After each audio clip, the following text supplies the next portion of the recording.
Radhe Radhe, welcome to my new blog.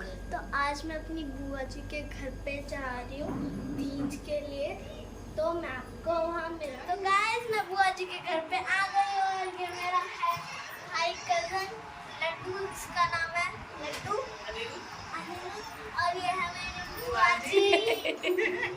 और आ जाओ।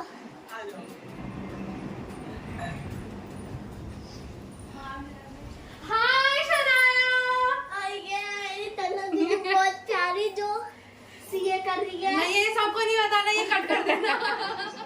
तो अब मैं अपने भाई के साथ खेलूंगी और मस्ती करूंगी। अब मैं आपको बाद में मिलूंगी। अब हमने डिनर कर लिया है और हम अब जाने की तैयारी में हैं।